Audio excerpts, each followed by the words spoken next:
मेरे पति के मरने के बाद मेरी शादी जबरदस्ती मेरे देवर के साथ करवा दी और मेरा देवर मेरे साथ पूरी रात जुल्म करता। मुझे हम दोनों का रिश्ता बिल्कुल भी मंजूर नहीं था, क्योंकि मैंने हमेशा अपने छोटे देवर को भाई जैसा समझा था। लेकिन मेरे देवर ने मेरी इज्जत को तार तार कर दिया था। मेरे पति को मरे हुए अभी सिर्फ 1 महीना ही हुआ था। दिन रात मैं अपने पति के गम में ही बैठी रहती थी।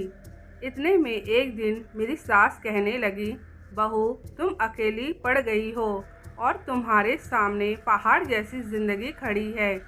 तुम एक काम क्यों नहीं करती, मेरे छोटे बेटे से शादी कर लो। मेरी सास की बात सुनकर मेरे दांतों तले होंठ दब गए। मैंने अपनी सास को कहा, माँ जी आप ये क्या कह रही हैं? मैं तो अपने देवर को भाई जैसा समझती हूँ। मैं उससे शादी कैसे कर सकती हूँ? और वैसे भी मैं अपने पति से बहुत प्यार करती हूँ। अब मैं किसी से भी शादी नहीं कर सकती हूँ। मैं अपनी ज़िंदगी में और किसी को शामिल नहीं कर सकती। मैंने अपनी सास को कहा, आप लोग मुझे अकेला छोड़ दीजिए। मैंने अपनी सास की एक भी बात नहीं सुनी और अंदर अपने कमरे में चली गई।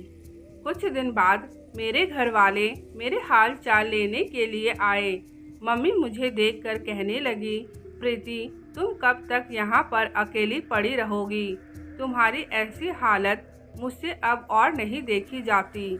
मैंने अपनी मम्मी को कहा, मम्मी मैं बिल्कुल ठीक हूँ और मैं यहाँ पर अकेली कहाँ हूँ।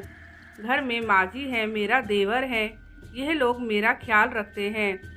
मम्मी ने भी वही बात कही जो मेरी सास कह रही थी।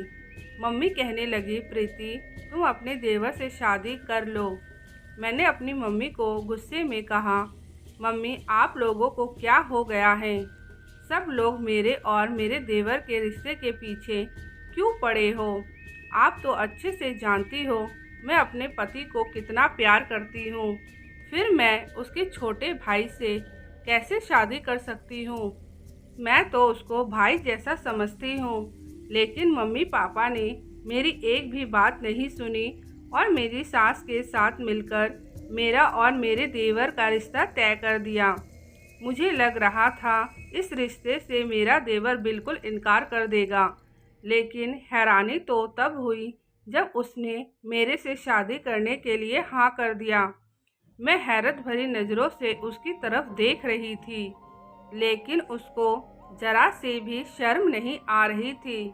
और कुछ दिन बाद मेरे देवर के साथ मेरी ज़बरदस्ती शादी करवा दी गई। लेकिन मैंने अपने देवर को कहा, मैं शादी के बिल्कुल खिलाफ हूँ।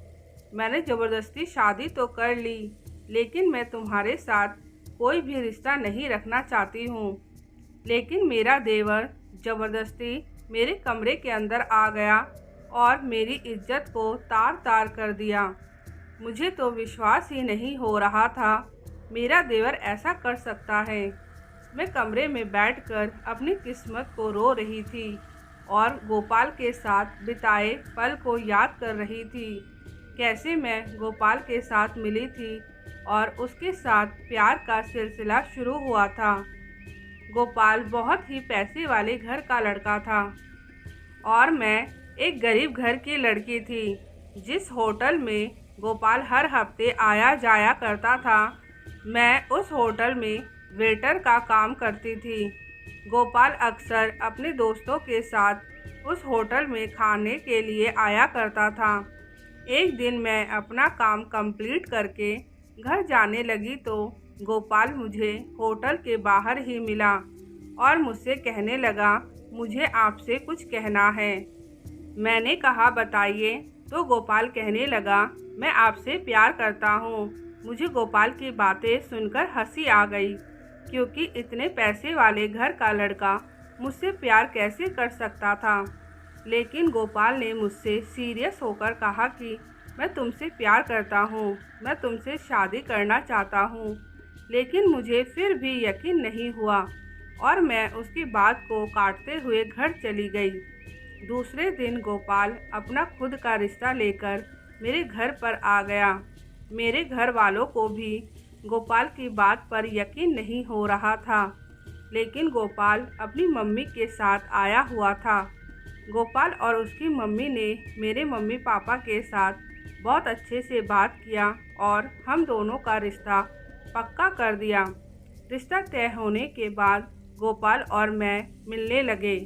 तब जाकर मुझे पता चला गोपाल एक अमीर इंसान तो है, लेकिन गोपाल एक बहुत ही सिंपल लड़का था और उसको देखकर ऐसा लगता था जैसे उसको अपने घर से प्यार नहीं मिला है। मुझे नहीं पता था कि गोपाल के घर की आखिर असलियत क्या थी, क्योंकि गोपाल जब तक मेरे साथ होता था तब तक बस प्यार भरी बातें करता रहता था। 1 महीने बाद गोपाल और मेरी शादी हो गई। हम दोनों अपनी ज़िंदगी में बहुत खुश थे। गोपाल मुझसे बहुत प्यार करता था। शादी के बाद हम लोग 15 दिन के लिए घूमने भी गए थे। एक दिन मैं घर के गार्डन में बैठी हुई थी। गोपाल कब ऑफिस से आया मुझे पता ही नहीं चला। जब मैं गार्डन से घर के अंदर आने लगी तो मैंने देखा गोपाल और मेरे देवर के बीच कुछ बातें चल रही हैं। गोपाल अपने भाई के ऊपर गुस्सा हो रहा था। उनकी बातों से बस मुझे थोड़ा बहुत यह पता चल रहा था गोपाल पैसों को लेकर अपने भाई को डांट रहा था। पूरा बिजनेस गोपाल ही संभालता था। उसका भाई सिर्फ आवारागर्दी करता रहता था। इस घर में आकर मुझे पता चला मेरी सास गोपाल से ज़्यादा मतलब नहीं रखती थी। मेरी सास ज़्यादातर किट्टी पार्टी और अपनी सहेलियों के साथ ज़्यादातर बाहर ही रहती थी। मैंने गोपाल को ऐसे दिखाया जैसे मैंने उन दोनों की बातें नहीं सुनी और मैं अपने कमरे के अंदर चली गई। थोड़ी देर बाद गोपाल अंदर आया और कहने लगा, आज बहुत थक गया हूँ। आज ऑफिस में बहुत ज़्यादा काम था। मैंने गोपाल से पूछने की कोशिश करी कि तुम अपने भाई को क्यों डांट रहे थे, लेकिन उसने बात को पलट दिया और मैंने भी ज़्यादा ध्यान नहीं दिया। मैंने सोचा 2 भाइयों की बात है, मुझे बीच में पड़ना भी नहीं चाहिए।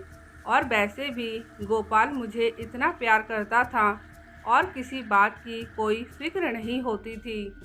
हमारी शादी को लगभग 6 महीने बीत गए थे। एक दिन अचानक किसी का फ़ोन आया और कहने लगा, तुम्हारे पति को हमने मार कर फेंक दिया है। कहने लगा तुम्हारे पति के साथ हमारी दुश्मनी थी। गोपाल की यही सब बातें याद कर रही थी, अपनी किस्मत को कोस रही थी। एक दिन अचानक हमारे ख़ानदानी वकील का फ़ोन मेरे पास आया और कहने लगे, मैं तुमसे मिलना चाहता हूँ। मैं चोरी छुपकर वकील से मिलने चली गई। वहाँ जाकर जो राज मुझे पता चला उसको सुनकर मेरे सर पर आसमान टूट पड़ा। दरअसल वकील ने कहा, ये दोनों सगे भाई नहीं हैं। तुम्हारे ससुर ने 2 शादियाँ करी थी। गोपाल पहली पत्नी का बेटा है और तुम्हारा देवर दूसरी पत्नी का बेटा है। तुम्हारी पहली सास ससुर इस दुनिया में नहीं रहे। तुम्हारी सास और देवर ने गोपाल को कभी भी अपना नहीं समझा है। और सबसे बड़ी बात, गोपाल ने अपनी सारी प्रॉपर्टी तुम्हारे नाम पर कर दिया था। वकील की सारी बातें सुनकर मुझे सब कुछ समझ आ चुका था। मेरे देवर को मुझसे सारी प्रॉपर्टी चाहिए थी, इसलिए उसने मुझसे शादी करी ताकि मुझे परेशान करके सारी प्रॉपर्टी अपने नाम लिखवा लेगा। लेकिन मैं ऐसा बिल्कुल भी नहीं होने दूंगी। वकील कहने लगे, मुझे तो लगता है गोपाल को भी इन्हीं लोगों ने मरवाया है। इस बात को सुनकर मेरा खून खौलने लगा। मैंने सोच लिया, सच का पता करके माँ बेटे को कड़ी से कड़ी सज़ा दिलवाऊंगी। उसके बाद मैं अपने घर वापस चली आई। मैं अपने देवर की हर बात पर ध्यान रखती। मेरा देवर किसी से भी बात करता चोरी छुपकर सुनती, उसका मोबाइल भी चेक करती। ऐसे ही अपने देवर का मोबाइल चेक कर रही थी, मुझे उसके मोबाइल पर गोपाल की एक फ़ोटो देखी जिसमें गोपाल को बांध रखा था और गोपाल के मुंह पर पट्टी लगा रखी थी। अगले दिन मैंने अपने देवर का पीछा किया और वहां तक पहुंच गई जहां मेरे देवर ने गोपाल को छुपा रखा था। दरअसल फोटो से मुझे पता चल गया था मेरे देवर ने गोपाल को मारा नहीं है, उसे कहीं छुपा कर रखा है। जब मैंने गोपाल को देख लिया, मैं तुरंत पुलिस स्टेशन पहुंच गई। पुलिस को सब कुछ बता दिया और पुलिस को लेकर वहां पर पहुंच गई जहां गोपाल को बंद कर रखा था। मैंने गोपाल को छुड़वा लिया और पुलिस वाले ने मेरे देवर और सास को पकड़ लिया।